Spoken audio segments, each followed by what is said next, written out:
Hi everyone. तो आज के इस वीडियो में हम लोग देखने वाले हैं एक टॉपिक जिसमें हम लोग पढ़ेंगे कि how to distinguish between different different compounds, जैसे कि एल्डिहाइड कीटोन में कैसे डिस्टिंग्विश करेंगे, एसिड एस्टर में कैसे डिस्टिंग्विश करेंगे, या फिर दो एल्डिहाइड ही है डिफरेंट टाइप का तो उसको कैसे डिस्टिंग्विश करेंगे, अल्कोहल और अल्कोहल में कैसे डिस्टिंग्विश करेंगे। तो ये वाले टॉपिक को हम लोग इसमें कवर करेंगे आज के इस वीडियो। तो सबसे पहले हम लोग यहाँ पे स्टार्ट करते हैं, जैसे डिफरेंट डिफरेंट टेस्ट जो +2 के जो सिलेबस में जो है, तो इसमें सबसे पहले हम यहाँ पे देखने वाले हैं टॉलरेंस टेस्ट। तो पहले टेस्ट को एक एक करके देख लेते हैं और फिर उसका एप्लीकेशन देखेंगे। तो सबसे पहला टेस्ट और जो सबसे ज्यादा कॉमन भी है, टॉलरेंस टेस्ट। अब इस टेस्ट का जो कॉमन यूज है वो है एल्डिहाइड के लिए, एल्डिहाइड को डिस्टिंग्विश करने के लिए। तो पहले तो ये याद रखना होगा कि ऑल एल्डिहाइड, जितने भी aldehydes, all aldehyde gives this test.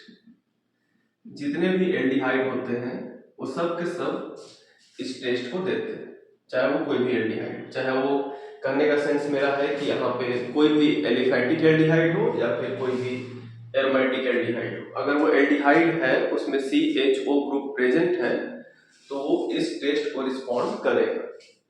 ठीक है। अब इसके बाद इसमें क्या है कि कुछ एल्डिहाइड को छोड़कर कुछ ऐसे भी कंपाउंड हैं जो एल्डिहाइड तो नहीं है लेकिन फिर भी इस टेस्ट को देते हैं, तो वो जानना भी इंपॉर्टेंट है। जैसे एल्डिहाइड तो टेस्ट ये देगा ही, जिसमें इट मीन्स कि जिसमें C डबल बॉन्ड O और H ग्रुप है वो इस टेस्ट को देगा। उसके बाद कौन टेस्ट ये देगा, जैसे कि कोई भी फॉर्मिक एसिड है, जैसे कि HC डबल बॉन्ड OH, ये तो एसिड है वैसे, लेकिन इसका भी अगर हम ये वाला पोर्शन देखें इधर वाला, तो ये C डबल बॉन्ड OH इधर वाले पोर्शन से एसिड है नो डाउट, लेकिन इस वाले साइड को अगर हम देखें तो एल्डिहाइड जैसा है, ये एल्डिहाइड ही है इनफैक्ट इधर वाला। ये फॉर्मिक एसिड हो या फिर फॉर्मेट एसिड का सॉल्ट हो, जैसे कि H हो, C डबल बॉन्ड O, इधर OR हो, तो अगर इधर वाला साइड मेरा एल्डिहाइड जैसा है ना तो वो भी फॉर्मिक एसिड या फॉर्मेट ईस्टर, ये तो ईस्टर हुआ लेकिन फॉर्मिक एसिड से मिलता जुलता ईस्टर है ना ये, तो इसलिए इसको फॉर्मेट ईस्टर बोलते हैं। या फॉर्मिक एसिड का सॉल्ट यहाँ पे H की जगह पे Na लगा दें, तो ये सारे कंपाउंड जो होते हैं फॉर्मिक एसिड के जो कंपाउंड होंगे वो भी टॉलरेंस टेस्ट देते हैं। ये टॉलरेंस टेस्ट देगा, ये टॉलरेंस टेस्ट देगा। उसके बाद कुछ कीटोन, सारे कीटोन नहीं, कुछ कीटोन जो होते हैं वो टॉलरेंस टेस्ट देते हैं। तो ये बोर्ड्स के लेवल तक ये दोनों चीजें अगर हमको पता है तो बोर्ड्स का लेवल का क्वेश्चन सॉल्व हो जाएगा। बोर्ड्स के लेवल के लिए हमको दो चीज जानना जरूरी है कि एल्डिहाइड जितने सारे हो वो देते हैं, चाहे वो कैसा भी एल्डिहाइड हो, वो एलिफैटिक एल्डिहाइड हो या फिर एरोमेटिक एल्डिहाइड हो, एलिफैटिक एल्डिहाइड हो या एरोमेटिक एल्डिहाइड हो, अगर वो एल्डिहाइड है तो वो टेस्ट देगा। कौन सा टेस्ट देगा? टॉलरेंस टेस्ट देगा। उसके बाद अगर वो एल्डिहाइड नहीं है, एसिड है, फॉर्मिक एसिड है, HCOOH है या फॉर्मेट ईस्टर है, तो भी इस टेस्ट को देगा, जिसमें C double bond OH group present हो लेफ्ट साइड या राइट साइड, तो ये भी इस टेस्ट को देगा। इतने से हमारा बोर्ड्स का सिलेबस पूरा कवर हो जाता है। लेकिन कुछ और एडिशनल इंफॉर्मेशन यहाँ पे हम ऐड कर देते हैं, जैसे कि कुछ कीटोन, जैसे कि C डबल बॉन्ड O, इस टाइप का कोई कीटोन, तो कुछ कीटोन भी टॉलरेंस टेस्ट देता है। लेकिन हाँ, कंडीशन ये है कि उस कीटोन में CO के बगल में CHOH होना चाहिए, यानी कि कीटोन कैसा होना चाहिए? Alpha hydroxy, alpha hydroxy ketone होना चाहिए। ये कीटोन हो और इसके बगल वाला एक कार्बन, ये अल्फा कार्बन हो, अल्फा कार्बन पे OH ग्रुप होना चाहिए, तो अल्फा हाइड्रोक्सी कीटोन जो होगा वो टॉलरेंस टेस्ट देगा। हाँ, यहाँ पे एक H का भी होना जरूरी है, ये H रहेगा, इसकी वजह से एक्चुअली एनोलाइजेशन होता है तो ये प्रोडक्ट देता है, ये एल्डिहाइड में कन्वर्ट हो जाता है एनोलाइजेशन के बाद, इसलिए ये टेस्ट दे सकता है। तो करने का सेंस मेरा ये है कि यहाँ पे अल्फा हाइड्रोक्सी कीटोन भी टेस्ट ये देगा। इसके मैकेनिज्म का भी हम लोग नहीं जानते कैसे देगा नहीं देगा, बट पहले हमको ये पता होना चाहिए कौन देगा कौन नहीं देगा। कभी कभी डाइकीटोन भी ये टेस्ट देते हैं। डाइकीटोन मतलब कि अल्फा बीटा डाइकीटोन, जैसे डबल बॉन्ड CO है, फिर उसके जस्ट बगल में एक और CO है, तो इस तरह का कंपाउंड भी टॉलेंस टेस्ट देता है। अल्फा हाइड्रोक्सी कीटोन भी देता है, बट यहाँ पे H और OH दोनों का होना जरूरी है, तो ये भी देगा। तो इसमें क्या क्या अभी तक सीखे कि एल्डिहाइड देगा, फॉर्मिक एसिड देगा, फॉर्मेट ईस्टर देगा, उसका सॉल्ट भी दे सकता है फॉर्मिक एसिड का, मतलब H की जगह पे हम K लिख दें, Na लिख दें, तो वो सारे भी देंगे। अल्फा हाइड्रोक्सी कीटोन देगा और डाइकीटोन भी देगा। तो ऑर्गेनिक कंपाउंड जो है उसमें यही सब है, इतने सारे ऑर्गेनिक कंपाउंड जो होते हैं टॉलेंस टेस्ट देता है। कुछ इनऑर्गेनिक कंपाउंड हाइड्रोजन ये सब भी देते हैं, बट उस पे नहीं जाएंगे हम लोग अभी। यहाँ पे ये सब कंपाउंड टॉलेंस टेस्ट देंगे, ठीक है। इसके बाद अब एक चीज जानना और जरूरी है कि टॉलेंस टेस्ट होता क्या है। अगर ये कोई कंपाउंड टेस्ट देगा तो उसमें क्या होगा। तो टॉलेंस टेस्ट जो होता है उसको करने के लिए हमको पता होना चाहिए टॉलेंस रिएजेंट। टॉलेंस रिएजेंट, अब टॉलेंस रिएजेंट क्या होता है। तो टॉलेंस रिएजेंट को हम लोग केमिकली करते हैं ammoniacal silver nitrate solution. Ammoniacal silver nitrate solution, ammoniacal silver nitrate solution होता है टॉलेंस रिएजेंट। और इसको बनाते कैसे हैं, जैसे कि अगर हमारे पास सिल्वर नाइट्रेट है तो पहले क्या करते हैं कि एक बीकर लेते हैं, या अगर स्मॉल अमाउंट में बनाना है तो टेस्ट ट्यूब का भी यूज कर सकते हैं। तो एक छोटा सा बीकर लेंगे 100 ml का, और उसमें क्या करेंगे कि डिस्टिल्ड वाटर लेंगे, और उस वाटर में AgNO3 सिल्वर नाइट्रेट आता है। ये व्हाइट कलर के छोटे छोटे क्रिस्टल होते हैं, शुगर के जैसा छोटा छोटा क्रिस्टल टाइप का रहेगा, ये शुगर से भी छोटा रहेगा बिल्कुल। तो AgNO3 को वाटर में ऐड कर देते हैं, डिस्टिल्ड वाटर में। जैसे ही AgNO3 को वाटर में ऐड करेंगे इसका सॉल्यूशन बन जाएगा, ये मिल्की टाइप का दिखने लगता है, मिल्की टाइप का सॉल्यूशन दिखने लगेगा। तो इसका सॉल्यूशन बन जाता है AgNO3 का। किस में बनाया सॉल्यूशन, वाटर में। इसके बाद क्या करते हैं, जब ये मिल्की कलर का सॉल्यूशन बन जाएगा तो फिर इसमें दोबारा दूसरे साइड से क्या करेंगे हम लोग, इसमें मिला देते हैं एक्वस NaOH, सोडियम हाइड्रोक्साइड जो होता है उसका सॉल्यूशन इसमें मिला देते हैं। तो सोडियम हाइड्रोक्साइड जैसे ही मिलाएंगे ना, उसमें क्या होता है कि यहाँ पे ब्राउन कलर का बिल्कुल एक प्रिसिपिटेट बन जाएगा। वो प्रिसिपिटेट एक्चुअली Ag2O का बनता है। ये जो NaOH होता है जब AgNO3 के साथ रिएक्शन करता है तो Ag2O का फॉर्मेशन करता है, ये सिल्वर ऑक्साइड का प्रिसिपिटेट बन जाता है ये ऐसे। फिर इसमें अब हम क्या बता रहे हैं, यहाँ पे हम टॉलेंस रिएजेंट को प्रिपेयर करने बता रहे हैं, कैसे प्रिपेयर करते हैं। प्रोसेस समझने के बाद हम इस नाम को सही से डिस्क्राइब कर पाएंगे। तो क्या किए, पहले सिल्वर नाइट्रेट लिए, सिल्वर नाइट्रेट में फिर क्या किए, सो उसका सॉल्यूशन बना के फिर उसमें NaOH मिला है। ऐसे ही NaOH मिला है, पहले तो मिल्की दिख रहा था, लेकिन NaOH मिलाने के बाद यहाँ पे ब्राउन प्रिसिपिटेट बन जाएगा Ag2O का। उसके बाद फिर लास्ट स्टेप और फाइनल स्टेप क्या है, इसमें फिर ऐड करते हैं ammonia, NH3 liquid ammonia add कर देते हैं। या फिर अगर ये लैब में नहीं है तो फिर एक और सॉल्यूशन ऐड कर देते हैं अमोनियम हाइड्रोक्साइड का, अमोनियम हाइड्रोक्साइड NH4OH ऐड करते हैं। जैसे ही ये ऐड करते हैं ये प्रिसिपिटेट को अपने आप में डिसॉल्व कर लेता है। ये पूरा सॉल्यूशन जो अभी तक प्रिसिपिटेट जिसमें दिख रहा था वो पूरा सॉल्यूशन क्लियर सॉल्यूशन दिखने लगेगा, ये बिल्कुल क्लियर सॉल्यूशन बन जाएगा, जैसे इसमें कुछ मिला ही हुआ नहीं हो, वैसे क्लियर दिखने लगेगा। तो ये जो सॉल्यूशन इसको मिलाने के बाद जो क्लियर सॉल्यूशन मिलेगा वही सॉल्यूशन होता है टॉलेंस रिएजेंट। टॉलेंस रिएजेंट बन के तैयार होगा और इसी का हम लोग यूज करते हैं टॉलेंस टेस्ट को परफॉर्म करने के लिए। टॉलेंस रिएजेंट फ्रेशली प्रिपेयर्ड होना चाहिए, बहुत पुराना टॉलेंस रिएजेंट अगर हम यूज करेंगे तो वो टेस्ट देता नहीं है, तो इसलिए टॉलेंस रिएजेंट हम लोग फ्रेशली प्रिपेयर्ड ही यूज करते हैं टॉलेंस रिएजेंट। तो ये तो लैब का वर्क हुआ, लैब में ऐसे ऐसे काम करते हैं, ऐसे टॉलरेंस रीजन प्रिपेयर होता है। तो इसको बनाने में हम क्या किए, अमोनिया सॉल्यूशन का यूज किए, इसलिए इसको अमोनिकल सॉल्यूशन बोलते हैं। ये सॉल्यूशन में अमोनिया है ना, इसलिए अमोनिकल सॉल्यूशन बोलते हैं। और मेन कंपोनेंट हमारा क्या था, सिल्वर नाइट्रेट, इसलिए इसका पूरा नाम होता है अमोनिकल सिल्वर नाइट्रेट सॉल्यूशन। तो ये हमारा हुआ टॉलरेंस रिएजेंट। अब इसका फॉर्मूला क्या होता है, तो इसका फॉर्मूला लिखते हैं।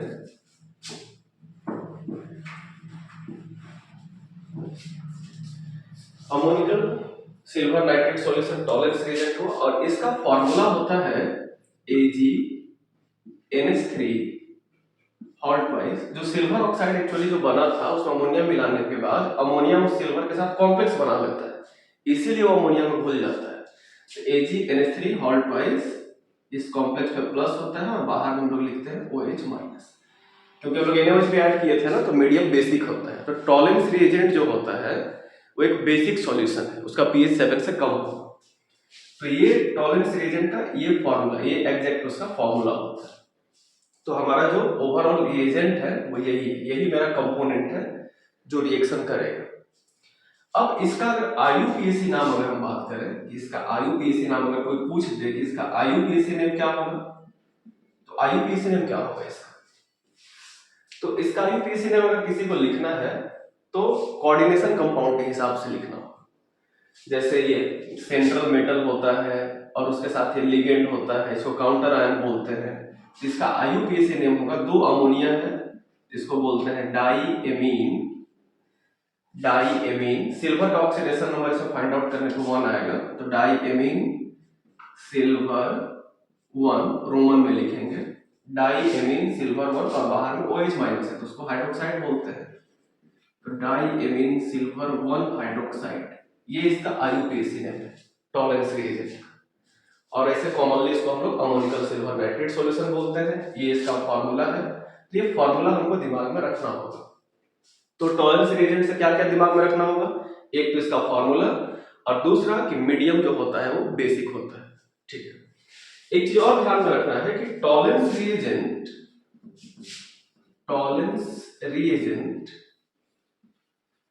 Is a mild oxidising agent.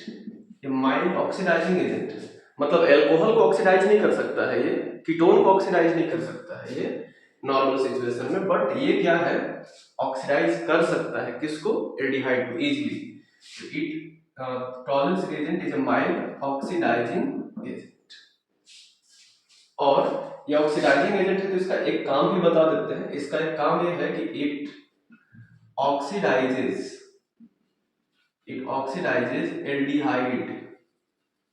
Aldehyde को जनरली ऑक्सीडाइज करता है, एल्डिहाइड इनटू corresponding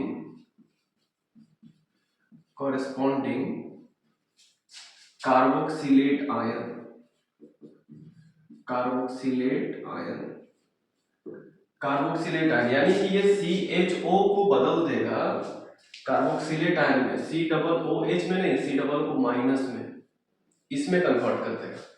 H में क्यों नहीं, एल्डिहाइड से एसिड क्यों नहीं बनेगा, एसिड इसलिए नहीं बनेगा क्योंकि COOH बनेगा तो जरूर, लेकिन क्योंकि मीडियम बेसिक है, OH माइनस भी वहां पे होगा, तो एसिड जो बनेगा उसके H को OH माइनस निकाल लेगा।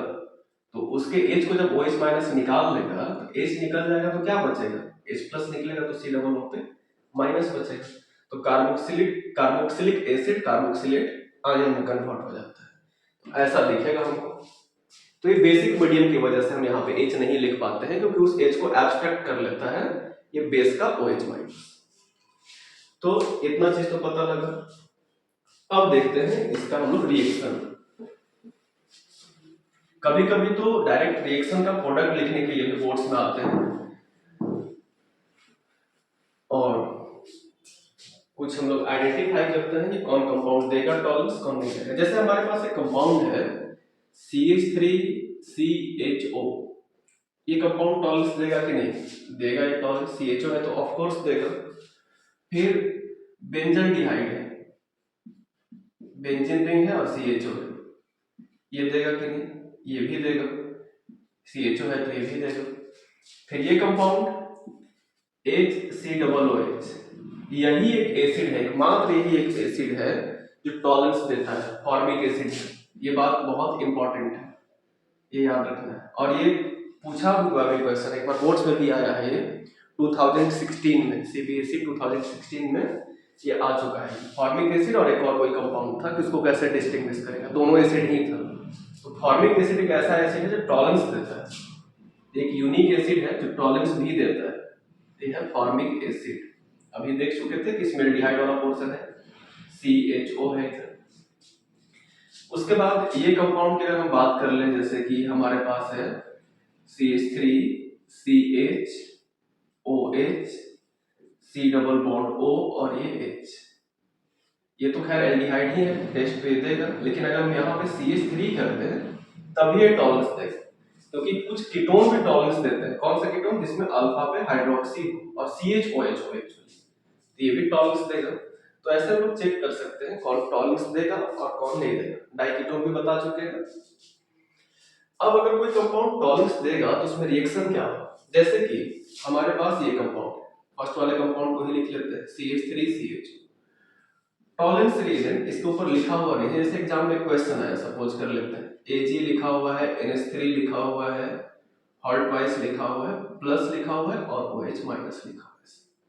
ये तो टॉलरेंस रिएजेंट है, देख के पहचानना होगा। इसके साथ इसको हीट करते हैं, वाटर बाथ में बॉयल करते हैं।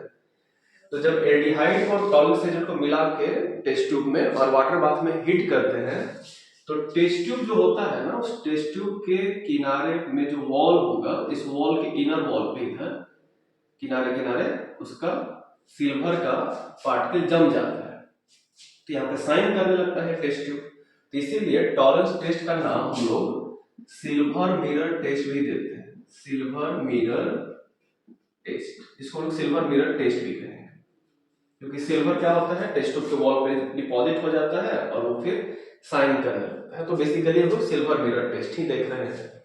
इसमें क्या प्रोडक्ट बनेगा? तो टॉलरेंस रिएजेंट्स यहाँ पे सिर्फ ये नहीं बताना है कि टॉलरेंस देगा कि नहीं देगा, टॉलरेंस का टेस्ट पॉजिटिव देगा ये, तो इसमें प्रोडक्ट क्या बनेगा? तो हम बताएं कि टॉलरेंस रिएजेंट एक ऑक्सीडाइजिंग एजेंट भी होता है, तो ये एल्डिहाइड को ऑक्सीडाइज कर देगा, क्या बना देगा? कार्बोक्सिलेट आयन, अभी बताए थे।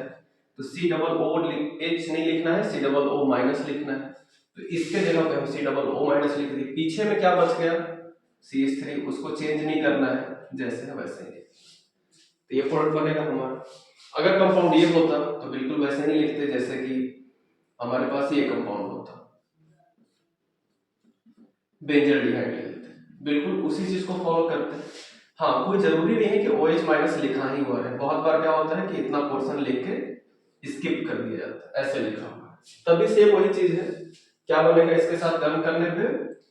बस CHO वाला पोर्शन बन जाएगा, कार्बोक्सिलेट आयन, और ये बन जाएगा,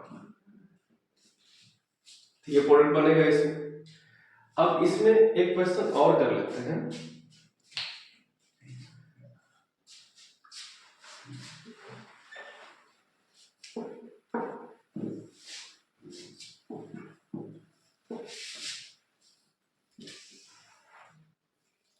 जैसे हमारे पास ये कंपाउंड है, एनसीईआरटी के एक्सरसाइज में भी ऐसा क्वेश्चन दिख जाएगा, जैसे कि अगर यहाँ पे है CHO है, ऐसे लिखा हुआ है, और यहाँ पे सपोज कर लेते हैं कि लिखा हुआ है C डबल बॉन्ड O, और इधर ऐसा कुछ लिखा हुआ है, CH3 लिखा हुआ है, ऐसा कुछ लिखा हुआ है। अब अगर इसको हम लोग टॉलरेंस के साथ ट्रीट करते हैं, टॉलरेंस के साथ अगर इसको ट्रीट करें तो क्या बनेगा प्रोडक्ट? तो एक चीज ध्यान देना है कि नॉर्मल कोई भी कीटोन हो टॉलरेंस टेस्ट नहीं देता। ये कौन सा फंक्शनल ग्रुप है? ये है कीटोन, ये तो मिथाइल है, इससे कोई मतलब नहीं है। और ये क्या है? एल्डिहाइड, ये है एल्डिहाइड और ये है कीटोन। तो टॉलरेंस टेस्ट कौन देता है? टॉलरेंस टेस्ट देता है एल्डिहाइड। तो जब एल्डिहाइड देगा टॉलरेंस टेस्ट, तो प्रोडक्ट क्या बनेगा? एल्डिहाइड टॉलरेंस टेस्ट देगा तो एल्डिहाइड बन जाएगा कार्बोक्सिलेट आयन, और कीटोन तो टॉलरेंस देगा नहीं, तो कीटोन जस का तस रहेगा, तो ये प्रोडक्ट बन जाएगा हमारा। तो ऐसे हम लोग बता सकते हैं कि किसमें क्या प्रोडक्ट बनेगा। टॉलरेंस एल्डिहाइड देता है तो एल्डिहाइड ही बस चेंज होगा, कीटोन नहीं चेंज होगा। तो बहुत बेसिक लेवल पर अगर हमको शुरू में समझना है तो पहले तो दिमाग में ये रखना है, एक्स्ट्रा चीज तो बाद में समझना है। पहले दिमाग में ये रखना है कि एल्डिहाइड टॉलरेंस देगा, कीटोन टॉलरेंस नहीं देगा। हाँ, कीटोन कभी टॉलरेंस नहीं देगा। कीटोन के बारे में अगर थोड़ा सोचना है कि नहीं कीटोन भी टॉलरेंस देगा क्या, तो अगर वैसे अलग से पूछा जा रहा है तो हम उसमें थोड़ा ध्यान दे लेंगे कि अल्फा पे हाइड्रोक्सी है कि नहीं। अल्फा पे हाइड्रोक्सी है तो अभी टॉलरेंस दे सकता है। एसिड में बस एक फॉर्मिक एसिड बता दिए, तो ये हमारा टॉलरेंस टेस्ट हुआ। अब इससे क्वेश्चंस कैसे रह सकता है, जैसे कि एक क्वेश्चन ऐसे रहा, सपोज कर लेते हैं क्वेश्चन कैसे रहता है कि क्वेश्चन है कि how will you distinguish between, जैसे कि एसिटल्डिहाइड एंड एसीटोन। एसिटल्डिहाइड और एसीटोन को कैसे डिस्टिंग्विश करें? तो एसिटल्डिहाइड ऐसे लिखते हैं CH3CHO, और ये तो कीटोन है, तो नॉर्मली तो कीटोन देते नहीं है टॉलरेंस टेस्ट, CH3CO CO और OH दोनों होगा, वो भी अल्फा पे तभी देगा, तो कीटोन तो नहीं देगा टॉलरेंस, एल्डिहाइड देगा टॉलरेंस। दिमाग में इतना ही रहना, बोर्ड्स में बहुत ज्यादा हाई लेवल पे नहीं जाएगा। तो एसिटल्डिहाइड CHO और ये कीटोन COCH3। तो अब क्या होगा, क्या बनेगा प्रोडक्ट इसमें? एल्डिहाइड टॉलरेंस देगा, ये नहीं देगा। तो इसका आंसर जब लिखेंगे तो आंसर ठीक से लिखना है। ये लिखना है कि it can be distinguish by Tollens test. कैसे डिस्टिंग्विश करेंगे? तो बाय टॉलरेंस टेस्ट।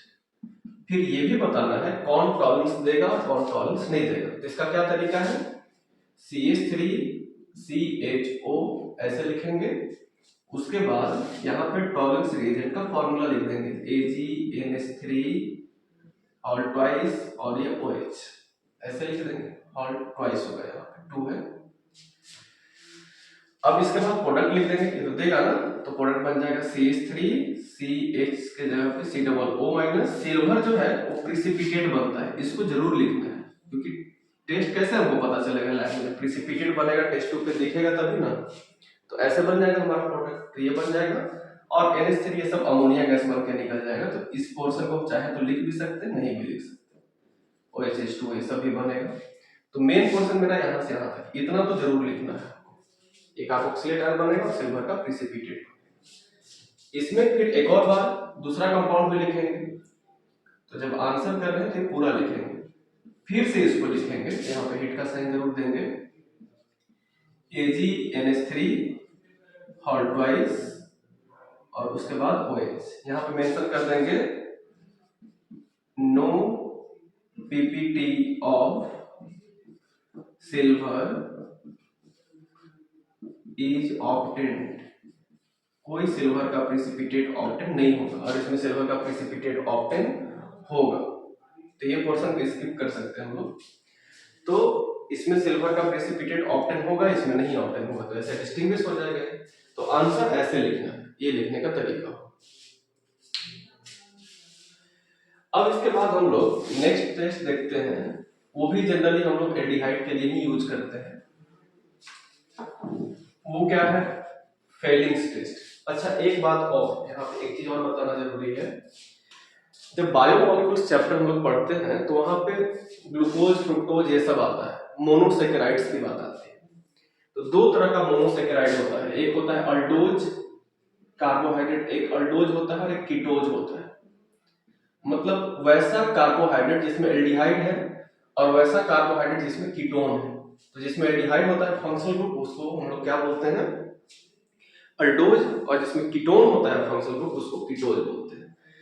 तो कोई भी मोनोसेकेराइड हो, चाहे वो अल्डोज हो या कीटोज हो, जितने भी मोनोसेकेराइड होते हैं वो सब के सब टॉलरेंस टेस्ट या फेलिंग टेस्ट देते हैं। तो इसमें एल्डिहाइड और कीटोन जो है, हम लोग मोनोसेकेराइड के लिए जैसे हमको डिस्टिंग्विश करना है अल्डोज और कीटोज में, तो टॉलरेंस टेस्ट वहां काम नहीं करेगा। मतलब ये हुआ कि ऑल मोनोसेकेराइड्स, मोनोसेकेराइड कार्बोहाइड्रेट का एक टाइप है, या कह लें कि सबसे सिंपलेस्ट कार्बोहाइड्रेट होता है ये।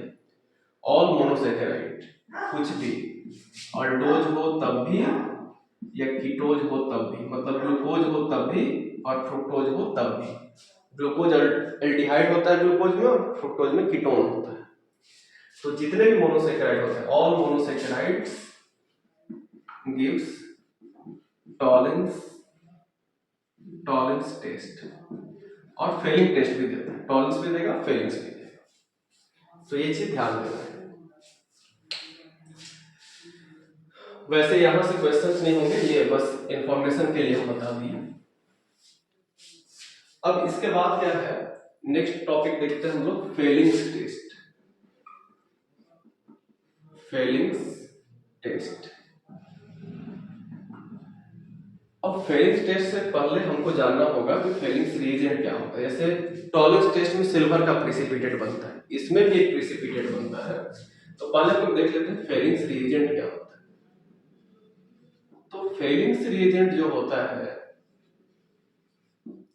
वो हम लोग बोलते हैं, किसको बोलते हैं फेलिंग्स रिएजेंट, देखते हैं पहले इसको लैब में कैसे बनाते हैं। दो सॉल्यूशन होता है, एक हम लोग बोलते हैं Fehling solution A, Fehling's solution A, और एक होता है फेलिंग सॉल्यूशन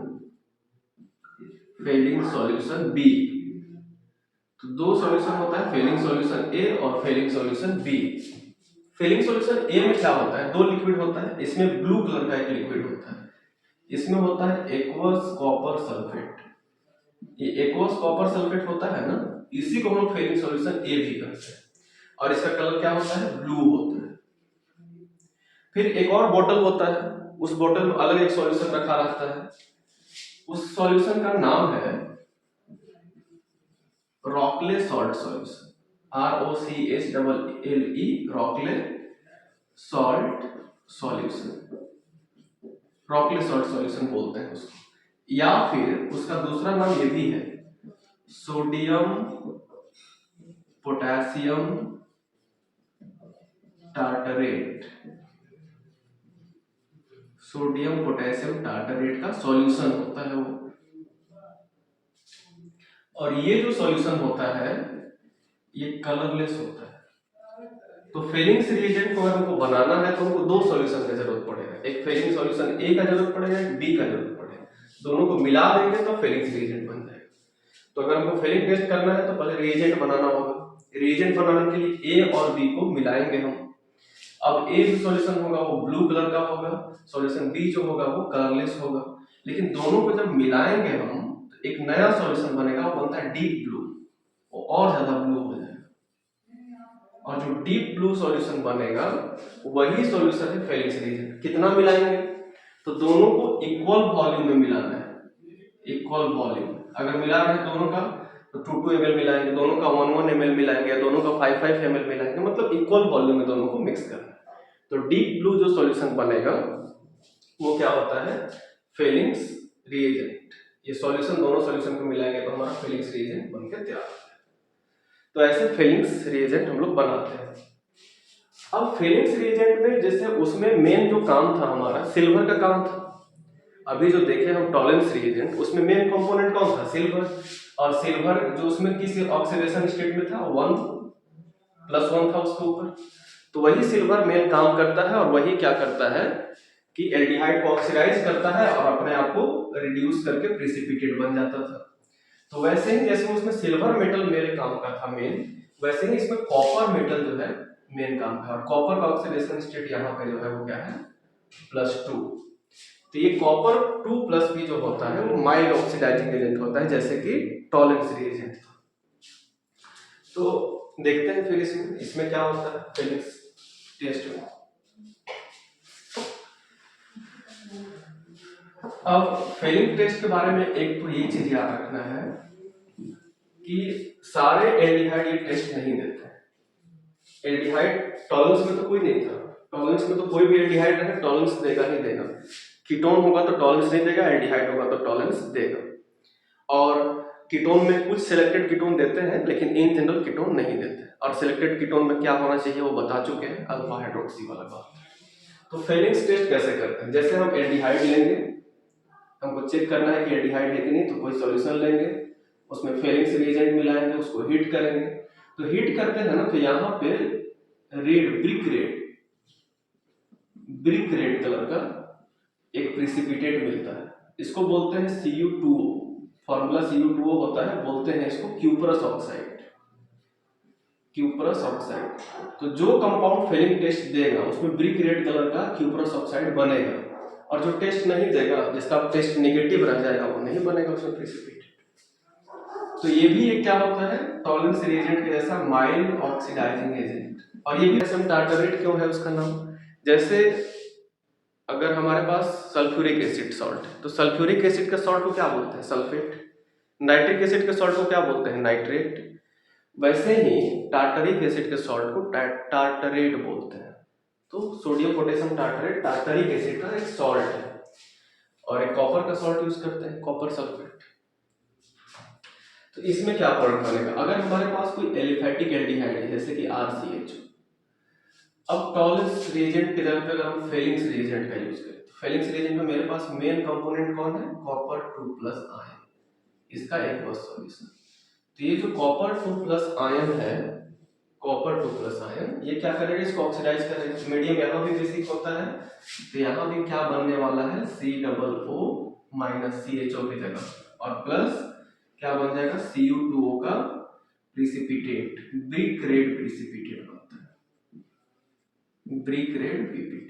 तो अगर ये PPT बना तो हम समझ जाएंगे कि वो एल्डिहाइड है, और अदरवाइज वो एल्डिहाइड नहीं है। लेकिन यहाँ पे इंपॉर्टेंट बात ये है, नोट करने वाली बात इसमें ये है कि एरोमेटिक एल्डिहाइड, चाहे वो बेंजल्डिहाइड हो या बेंजल्डिहाइड जैसा कुछ भी, एरोमेटिक एल्डिहाइड, जैसे कि हम एग्जांपल के लिए मेंशन कर दे रहे हैं, बेंजल्डिहाइड,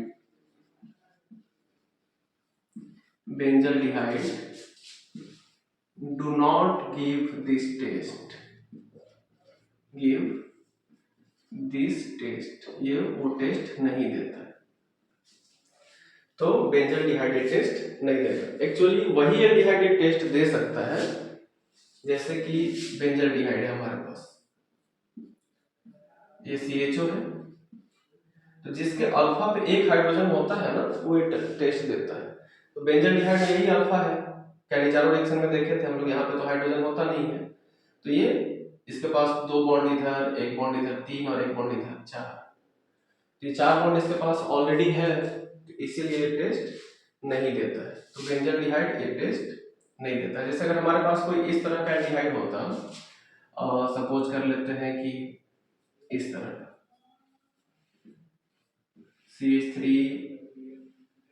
CH3, ये देगा कि नहीं, ऐसे लिख दिए। इसमें भी क्या है, एल्डिहाइड तो है, ये एलिफैटिक ही है, लेकिन अल्फा पे हाइड्रोजन तो नहीं है, अल्फा ही है ना, तो एरोमेटिक तो 100% नहीं देगा, लेकिन एलिफैटिक भी वैसा नहीं दे सकता है जिसके अल्फा पे हाइड्रोजन नहीं है। इसमें अल्फा पे हाइड्रोजन नहीं है, तो ये भी फेलिंग टेस्ट नहीं देगा, इसमें फ्री ग्रेड का प्रिसिपिटेशन नहीं होगा। तो एलिफैटिक एल्डिहाइड देंगे, सारे के सारे एलिफैटिक एल्डिहाइड ये टेस्ट देते हैं, लेकिन हाँ कंडीशन ये चीज जरूर ध्यान देना है कि उसका अल्फा पे हाइड्रोजन होना चाहिए। वैसे इस टाइप का इतना ट्विस्ट करके क्वेश्चन बोर्ड्स में नहीं आएगा, लेकिन आगे कॉम्पिटिटिव एग्जाम में ही जरूर इस तरह का क्वेश्चन हो सकता है।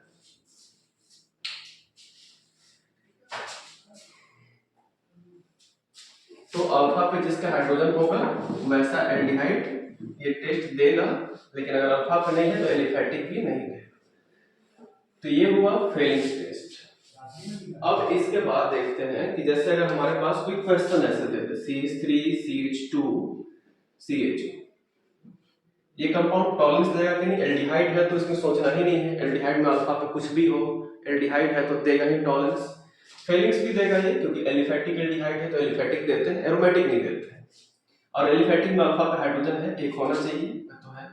तो अगर इसको हम कॉपर 2+ आयन के साथ हीट करेंगे, तो कॉपर 2+ आयन ऐसे इक्वल्स लिखा हुआ है, तो फेलिंग्स रिएजेंट है, हीट करेंगे तो क्या बनेगा, तो यहाँ पे हम लिख सकते हैं कि हम इसको फेलिंग्स रिएजेंट के साथ हीट कर रहे हैं।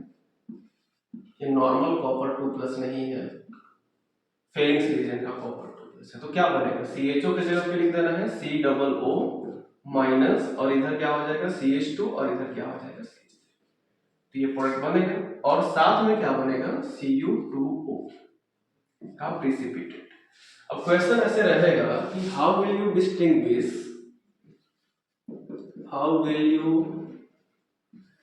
डिस्टिंग्विश between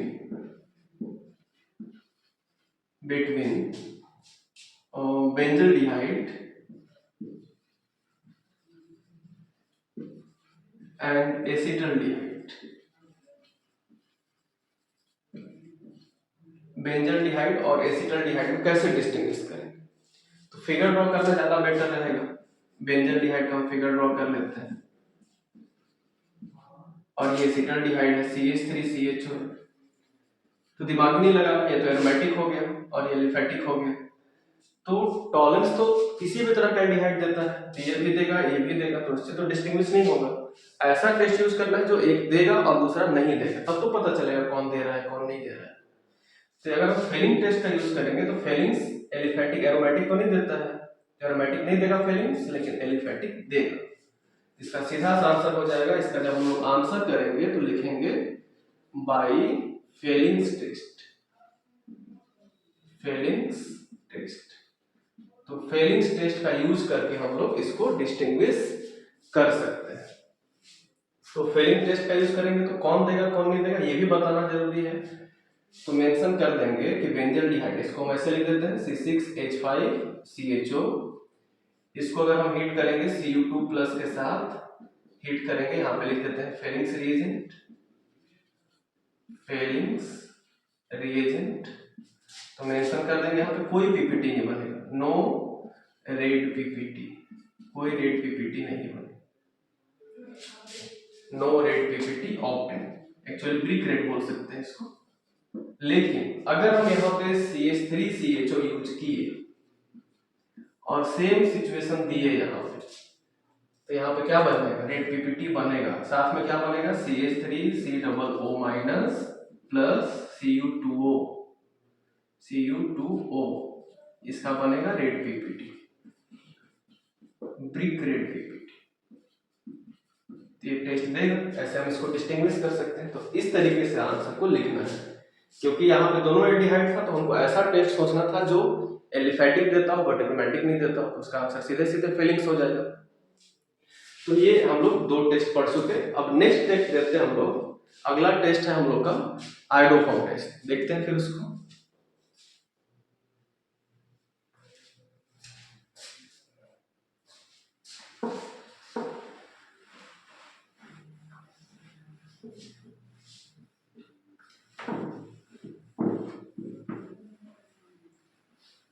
अब आयोडोफॉर्म टेस्ट क्या होता है? नेक्स्ट है आयोडोफॉर्म टेस्ट। इसको हम लोग यहाँ पे हैलोफॉर्म रिएक्शन के अंदर पढ़ेंगे। एक टॉपिक पढ़ लेते हैं पहले, हैलोफॉर्म रिएक्शन। उस हैलोफॉर्म रिएक्शन का ही पार्ट है आयोडोफॉर्म टेस्ट। हैलोफॉर्म रिएक्शन क्या होता है? जैसे कि पहले तो ये सबसे ज्यादा ये किसके लिए यूज होता है, जैसे हम लोग एक्सेप्शन पे बाद में आएंगे, जो हम कुछ अलग बता रहे हैं, जैसे कि टॉलेंस टेस्ट एल्डिहाइड देता है, लेकिन उसमें हम ऐड करने के नहीं कुछ एसिड, फॉर्मिक एसिड जो होता है वो भी देता है, अल्फा हाइड्रोक्सी कीटोन भी देता है और डाइकीटोन्स भी देते हैं, ये बताए। तो मेन चीज पहले याद रख लेना है, एक्सेप्शन को बाद में जाना है। मेन टॉलेंस के लिए हमको मेन चीज याद रखना है। मेन चीज क्या याद रखना है? मेन ये याद रखना है कि एल्डिहाइड टॉलेंस देता है, कीटोन टॉलेंस नहीं देता है। रफ में ऐसे याद रखना है। फेलिंग्स में मेनली हमको क्या याद रखना है कि एलिफेटिक एल्डिहाइड देता है बट एरोमेटिक एल्डिहाइड नहीं देता है। एल्डिहाइड ही देता है लेकिन सिर्फ एलिफेटिक वाला, एरोमेटिक बेंजल्डिहाइड फेलिंग्स नहीं देता है। तो ये चीज याद रखना है। दूसरा, जब हम आयोडोफॉर्म टेस्ट की बात करेंगे या हैलोफॉर्म रिएक्शन की बात करेंगे तो इसके एक्सेप्शन पे जो होगा उस पर बाद में जाएंगे। मेन चीज हमको ये याद रखना है कि मिथाइल कीटोन ये मेन बात है। एक्सेप्शन को बाद में याद रखना है, मेन पॉइंट जो बता रहे हैं उसको पहले याद रखना है। Methyl ketone gives this reaction.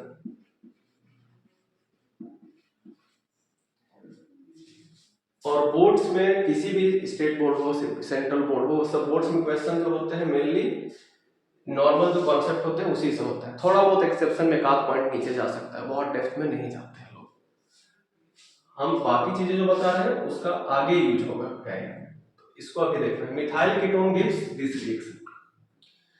तो मिथाइल कीटोन ये रिएक्शन देता है, तो पहले हमको मिथाइल कीटोन पहचानने आना चाहिए किस तरह के कीटोन मिथाइल कीटोन होते हैं। अब जैसे हम यहाँ पे कुछ कंपाउंड लिख रहे हैं CH3 CH2 CO CH3, फिर कंपाउंड एक लिखते हैं CH3 CH2 CO CH2 CH3, फिर एक कंपाउंड लिखते हैं जैसे कि बेंजीन रिंग ड्रॉ कर दिया यहाँ पे, फिर यहाँ पे मेंशन कर दिए COCH3, फिर एक कंपाउंड ऐसे लिखते हैं बेंजीन रिंग ड्रॉ कर दिए, फिर इधर लिख दिए CO, फिर लिख दिए इधर भी एक बेंजीन रिंग ड्रॉ कर दिए, इस टाइप से ड्रॉ कर दिए। फिर एक कंपाउंड ऐसे लिख लेते हैं, सपोज कर लेते हैं CH3 है, फिर CO है, फिर CH3, ये ड्रॉ कर लिए। उसके बाद फिर और भी हमारे पास कोई कंपाउंड है जैसे कि CH3 CO CH2 CH2 CH3, ये कंपाउंड ड्रॉ कर लिए। तो ये सब हमारे पास कुछ कंपाउंड हम ड्रॉ कर लिए। अब चेक करते हैं कौन इसमें मिथाइल कीटोन है।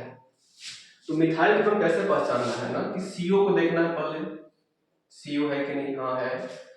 अब CO के जस्ट बगल में लेफ्ट में या राइट में, जस्ट बगल में CH3 है कि नहीं, तो जस्ट बगल में इधर तो CH3 नहीं है, पूरा क्या है CH2 CH3, पूरा देखना है लेफ्ट या पूरा राइट में देखना है।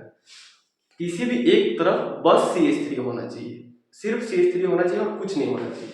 इधर सिर्फ CH3 नहीं है, CH2 CH3, बट इधर तो है ना सिर्फ CH3, ये मिथाइल कीटोन के कैटेगरी में आएगा। ये आएगा कि नहीं, नहीं, इसके इधर CH2 CH3, इधर भी CH2 CH3, सिर्फ CH3 होना चाहिए किसी एक तरफ, दोनों में से किसी तरफ नहीं है तो ये मिथाइल कीटोन नहीं है। इसमें CO के दोनों तरफ देखना है, इधर तो नहीं है CH3 लेकिन इधर तो है CH3, तो ये मिथाइल कीटोन की कैटेगरी में आएगा। इसमें ना इधर CH3 है ना इधर CH3 है, तो ये भी मिथाइल कीटोन की कैटेगरी में नहीं आएगा। इसमें CO के इधर भी CH3 है और इधर भी, हमको तो एक तरफ कम से कम चाहिए था, दोनों तरफ है, तो ये भी मिथाइल कीटोन तो आएगा ही। इसमें CO के इधर तो नहीं है CH3, CH2 CH2 CH3 है, बट इधर तो है ना सिर्फ CH3, तो सिर्फ CH3 एक तरफ है तो मिथाइल कीटोन। तो ये मिथाइल कीटोन, ये मिथाइल कीटोन, ये मिथाइल कीटोन है और ये भी मिथाइल कीटोन है। तो जो भी मिथाइल कीटोन है वो सब के सब हैलोफॉर्म रिएक्शन देंगे और वो सब के सब आयोडोफॉर्म रिएक्शन देंगे। अब ये देखते हैं कि रिएक्शन होता कैसे। एक चीज और यहाँ पे ऐड कर ही देते हैं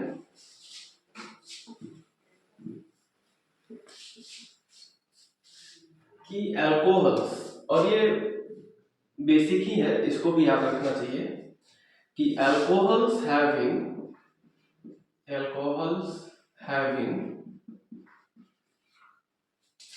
CH3CHOH ग्रुप, ये दिस अल्कोहल में ये ग्रुप लेफ्ट साइड से या राइट साइड से, इसको हम ऐसे भी लिख सकते हैं या ऐसे भी समझ सकते हैं CH3CHOH, ये ऐसे लिख सकते हैं, ऐसी चीज को ऐसे भी लिख सकते हैं, बस CH3 को उधर लिख दिए। Alcohols having this group also gives haloform reaction, मतलब ये सब भी आयोडोफॉर्म टेस्ट देंगे या हैलोफॉर्म रिएक्शन देगा। ठीक है, क्यों देता है, क्योंकि हैलोफॉर्म या आयोडोफॉर्म रिएक्शन के लिए हम लोग एक रिएजेंट यूज करते हैं, रिएजेंट पे हम बताते हैं आगे क्या होता है रिएजेंट वो, तो वो क्या करता है ना कि इसको ऑक्सीडाइज कर देता है और इसको C डबल बॉन्ड O बना देता है, तो बगल में तो CH3 फिर दिखने नहीं लगेगा, तो इसीलिए आयोडोफॉर्म देता है। तो वो अल्कोहल को ऑक्सीडाइज करके कीटोन में, मिथाइल कीटोन में कन्वर्ट कर देता है एक्चुअली, इसीलिए वो आयोडोफॉर्म देता है।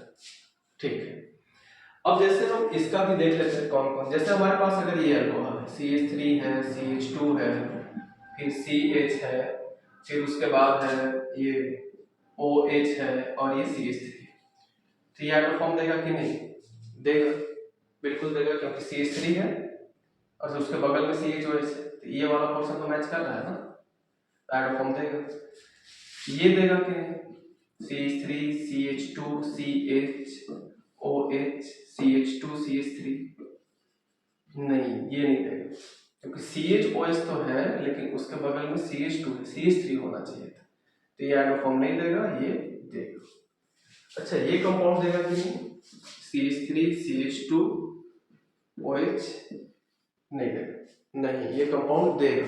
कैसे देगा, CH3 है, इस OH को हम ऐसे लिख के समझे, इसको इधर भी तो लिख सकते हैं ना, अगर हमको ऐसे ही समझना है तो ऐसे लिख के समझ सकते हैं, CH3CH2OH है, हम तो CHOH बोले हैं।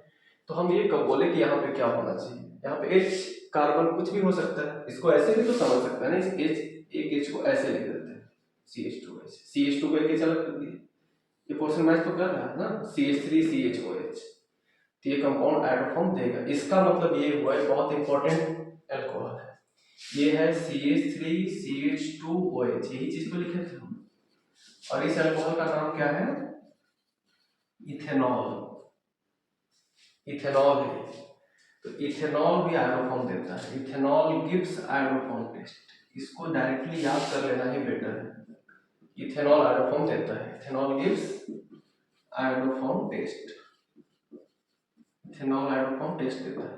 और एक ट्रिक बताते हैं एल्कोहल के लिए, क्या है, जिस एल्कोहल के नाम में 2 ऑल आता है ना, नॉर्मल एल्कोहल है, क्लोरोब्रोमो नहीं है, उसकी बात करें, जिसके अल्कोहल के नाम में 2 ऑल आ रहा है, जैसे प्रोपेन 2 ऑल, ब्यूटेन 2 ऑल और हेक्सेन 2 ऑल, ऐसा 2 ऑल जो जिसके भी नेम में आ रहा है, वो 2 ऑल के नाम में ये ग्रुप मैच कर, हमेशा मैच करेगा।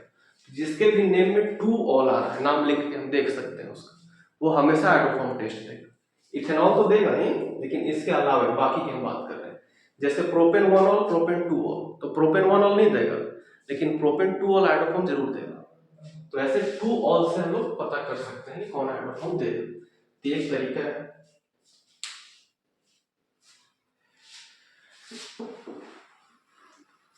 अब इसमें देखते हैं कि ये क्या होता है इस रिएक्शन में।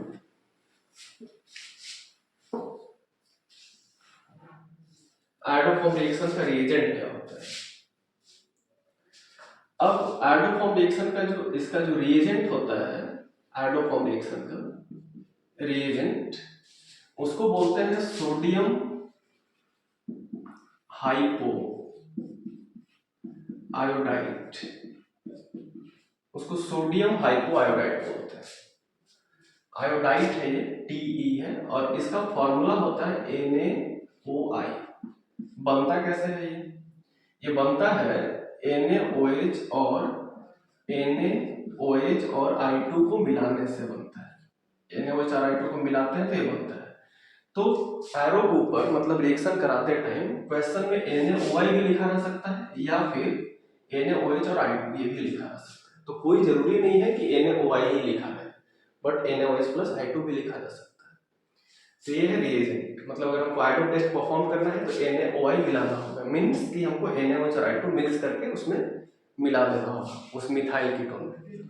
तो आइडोफॉर्म टेस्ट मिथाइल कीटोन का रिएक्शन है, ऐसे याद रखना चाहिए। फर्स्ट लाइन दिमाग में यही आना चाहिए कि this is the reaction of methyl ketone and only those alcohols gives this reaction having CH3OH group.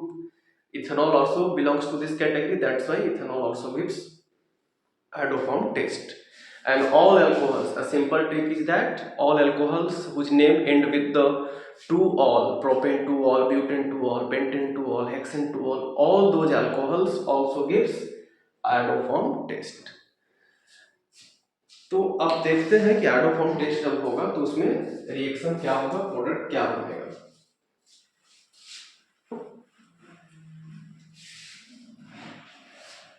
अब हमारे पास एक रिएक्शन, जैसे हम एक सिंपल सा एग्जांपल ले लेते हैं, CH3CH2COCH3, ये मिथाइल कीटोन है, आइडोफॉर्म टेस्ट देगा। तो इसको हम क्या करेंगे, NaOI के साथ हीट कर दिए, ट्रीट कर दिए इसको, तो आइडोफॉर्म देगा। तो मिथाइल कीटोन देता है, तो मिथाइल क्यों ढूंढते हैं बार बार, क्योंकि ये जो मिथाइल ग्रुप है ना, यही आइडोफॉर्म बन जाता है। आइडोफॉर्म किसको बोलते हैं, CH3 को आइडोफॉर्म बोलते हैं, CH3। अगर CH Br3 कर दे तो ब्रोमोफॉर्म, CHCl3 कर दे तो क्लोरोफॉर्म। ये जो CH3 होता है घुलता नहीं है, ये प्रिसिपिटेट बन के बैठ जाता है और ये येलो कलर का होता है। वैसे इस आइडोफॉर्म में एंटीसेप्टिक प्रॉपर्टी भी होता है, क्योंकि धीरे धीरे आयोडीन छोड़ता है, I2 इसमें से निकलते रहता है, that's why iodoform also exhibit some antiseptic property. ये हम लोग हेलोएल्किन हेलोएरिन वाले चैप्टर में डिस्कस कर चुके हैं वैसे।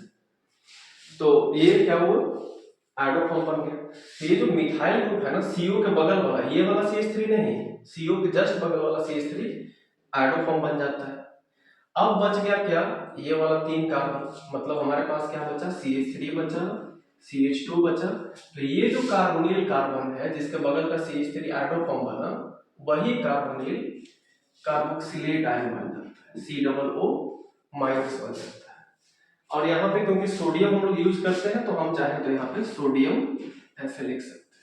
यानी कि आयोडोफॉर्म रिएक्शन में क्या बनता है, सोडियम सॉल्ट बन जाता है, sodium salt of carboxylic acid, carboxylic acid. तो कोई हमसे अगर पूछ दे कि व्हाट इज आयोडोफॉर्म, तो आयोडोफॉर्म को क्या डिसाइड कैसे हम लोग डिफाइन करेंगे इस रिएक्शन को, तो बोलेंगे कि methyl ketone when treated with sodium hypoiodide, I mean NaOI, then it gives yellow colored precipitate of CHI3 means iodoform, and also it gives sodium salt of carboxylic acid।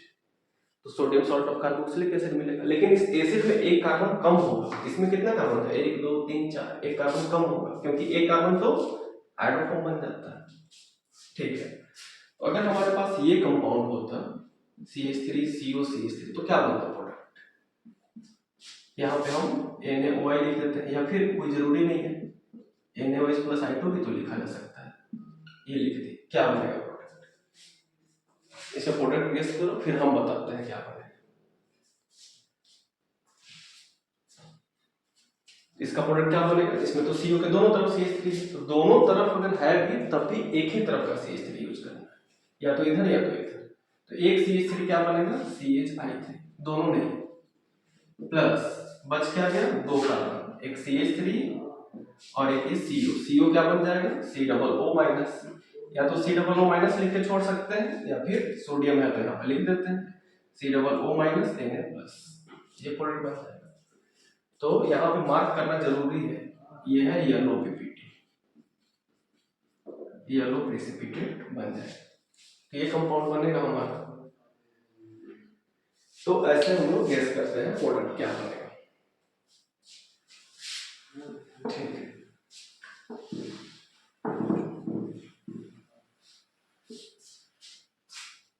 इसके बाद अगर हमारे पास ये कंपाउंड होता, अभी तो बोले कि हम 2 ऑल वाला भी बनता है, CHOH CH2 CH3, ये अल्कोहल, इसका नाम क्या होगा, ब्यूटेन 2 ऑल, 2 पे ऑल है, ब्यूटेन 2 ऑल, ये भी तो आयोडोफॉर्म देगा। तो इसको अगर हम लोग NaOI के साथ ट्रीट करें तो क्या बनेगा प्रोडक्ट, तो जब इसके साथ ट्रीट करें तो CHOH, इसको देख के तो हम लोग बोल नहीं सकते हैं कि आयोडोफॉर्म देगा, CHOH के जस्ट बगल में CH3 है तो देगा।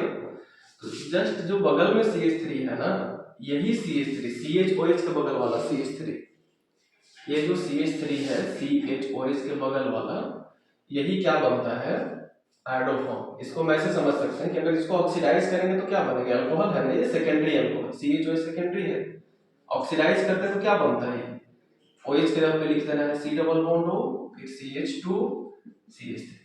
अगर इस अल्कोहल को ऑक्सीडाइज करेंगे तो ये बनेगा, अल्कोहल का ऑक्सीडेशन से एल्डिहाइड कीटोन बनता है, सेकेंडरी अल्कोहल से कीटोन बनता है, तो ये बन जाता है। तो अब ये CH3 क्या बन जाएगा, आयोडोफॉर्म। या ऐसे अगर समझने में दिक्कत है तो हम इसको ऐसे यहीं से समझ सकते हैं, इसका प्रोडक्ट क्या लिखना है, तो CH, जैसे उसमें CO के बगल में CH3 ढूंढते थे, यहाँ पे CHOH के बगल में CH3, CHOH के बगल में CH3 है, इधर तो नहीं है, दूर है, तो CH3 जस्ट बगल में है, हाँ यहाँ पे है, तो CHOH के जस्ट बगल वाला CH3 क्या बन जाएगा, CHI3। तो बच क्या गया, जस्ट बगल, ये तो CHI3 बन गया, तो बचा क्या, ये CH3 बचा, फिर बगल में कौन बचा, CH2 बचा, फिर बगल में कौन बचा, C और OH वाला C बचा। तो ये जो C है यही बन जाएगा COO-, यही वाला C जिस पर O रखता है, जैसे उसमें C डबल बॉन्ड वाला बनता था ये, और इसके साथ सोडियम मेटल लिखते हैं, ये sodium salt of carboxylic acid और CHI3 बन जाए। तो ऐसे ही प्रोडक्ट बनता है। तो जितना कार्बन रहेगा उतने कार्बन का बन जाएगा प्रोडक्ट। तो अब अगर डिस्टिंग्विश करने के लिए आ जाए, जैसे क्वेश्चन हो कि हाउ विल यू डिस्टिंग्विश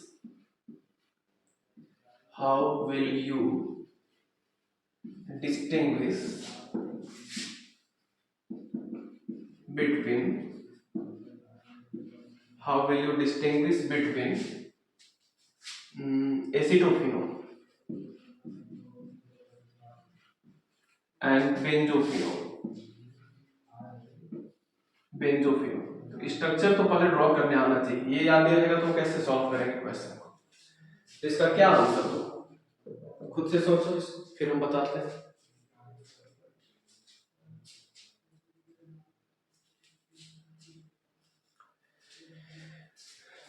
देखो एसिटोफिनोन का ये स्ट्रक्चर होता है, बेंजीन रिंग, फिर CO, एसिटोफिनोन ओन नाम से कीटोन लग रहा है, और बेंजोफिनोन। इसको हम लोग ऐसे भी लिख सकते हैं, इतना टाइम वेस्ट नहीं करते, C6H5COCH3, जल्दी से ऐसे लिख देते हैं।